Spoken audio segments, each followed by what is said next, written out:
guys, it's me, Stace. Today we're using the Brother ScanNCut machine to make this really fun 3D flower box. Opens up like that. You can fill it with all kinds of treats, and it closes back on itself. Let's go to the computer and we'll get started. All right, here we are at the computer. I already have the Canvas workspace open. I'm also using a desktop version. So the very first thing it brings up is the Canvas Project Pattern Collection window.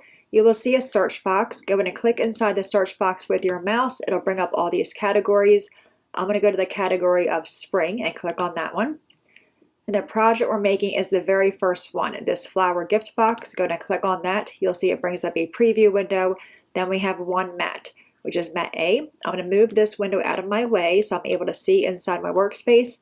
Then go and click on mat A here and make sure everything transferred over, which it did. I can now close this window out. So we have the box and then we have the two flowers. I'm going to bring the flower pieces down to the lower right hand corner, making sure I'm staying within that red bounding box. And bring this yellow piece down. So now I can just put a scrap piece of like 8 by 12 for the box, a piece here for the white, and a piece here of the yellow. All right, now I'm going to go to my top toolbar, click on File, and choose Export. Transfer everything to the machine, cut everything out, go to the table, and we'll put the box together. Alright guys, we are back. Everything is cut out. So you will see the file cuts of the box, these two daisies, and also the center. And I'm going to share with you guys why I did not use those. Let's first go in and finger press on all the score marks. And there's a lot of them. And I find with the Brother ScanNCut, the way it scores, you don't really need to go in there with a bone folder because it creates little cuts or dashes. Alright, so we have that one all done. Let's go and do the sides.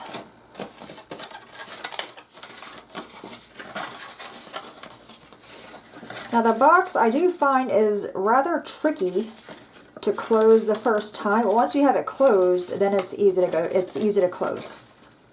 All right, so we have all those done, and now we have this middle one right here. I'm just going to fold all this together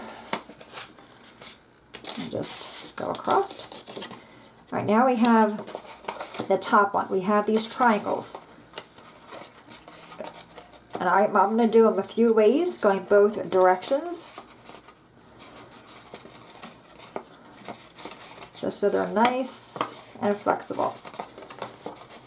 Do this one as well. And then this one. Two more.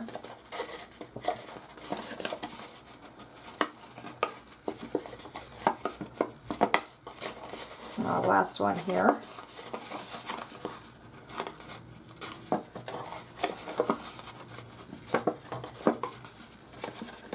Okay, so we're going to take and put glue on these flaps. Then we're going to bring them around and line them up with that one. So I'm going to do one flap at a time. I'm using my art glitter glue. There was way too much glue over there. Do I have something? Yeah. Let me take some paper. There we go. And just line it up with the bottom.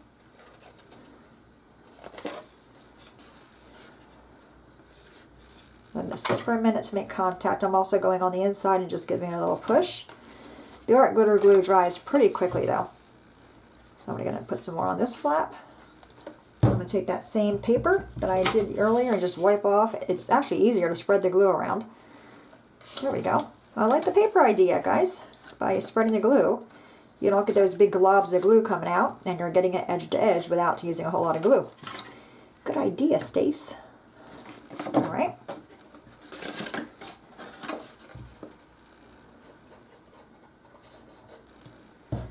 Take my paper again, use it as like a little spatula to spread the glue out. Bring that one over. Go on the inside, give it a push.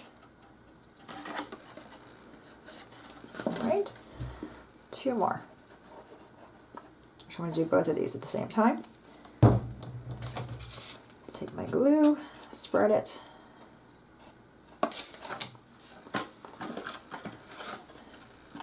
I glued them both. I'm just going to put one on there first and get that one set up.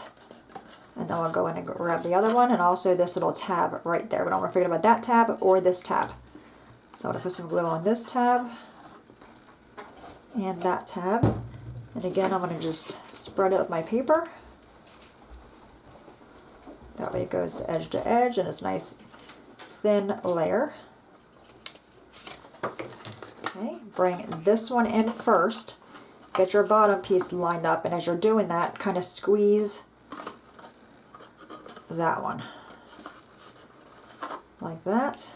I'm going to go in there. I'm only focusing on that one down there. The top one I'm not really too worried about. Go in there and hold that flap down for a second just to let it take its shape. And then we'll do this one here.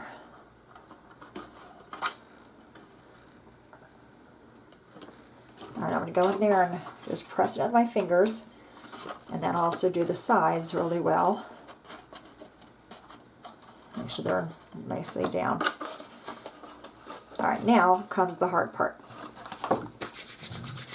Alright, you're going to take your triangle piece and just give each one of those a pinch. Like right between the two, just pinch it.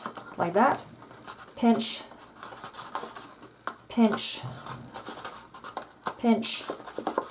Pinch. And as you're going, you're going to just keep on pinching. Do it with two hands now. Pinch. And eventually it will go. So you just, once you have it kind of going there, you want to make sure they're all pinched. Like I said, it's harder the first time, but it does go. Just going to make sure they're all pinched outward. And then you're just going to kind of go in there. And this one right here is not cooperating with me.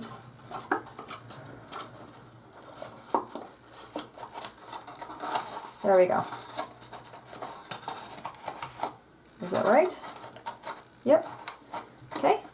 So once you have it there, again, it's a little fiddly to get it there. But then once you have it opened, fill it with your treats, just go ahead and give it a squish, and it all goes right back down. Now, as I said, they gave me these two daisies here in the center. I find these useless with the box, because if you were to put them on the box, obviously it's not going to work as to keep the box closed. You can, if you want to, you can cut each petal and put it onto each petal if you want to individually, but I think by the time you're done opening the box a lot and closing it, the petals are going to come undone. So what I would do instead, give the box like this with your treats in it, like that, and then maybe make a card or even a tag with these pieces. You know, like I would put this in a little gift bag, make a tag out of this one, or just do a to and from. That way they kind of know daisies out here and daisies for the box. But either way, it's a really cute box. You can also come in, measure the squares here, and put paper on the squares if you want to decorate the box even more. But I think it's super cute. All right, there you have it, our brother project for today. Any questions, guys, let me know. As always, thanks so much for watching. Have a great day, and I will see you guys next time. Bye-bye.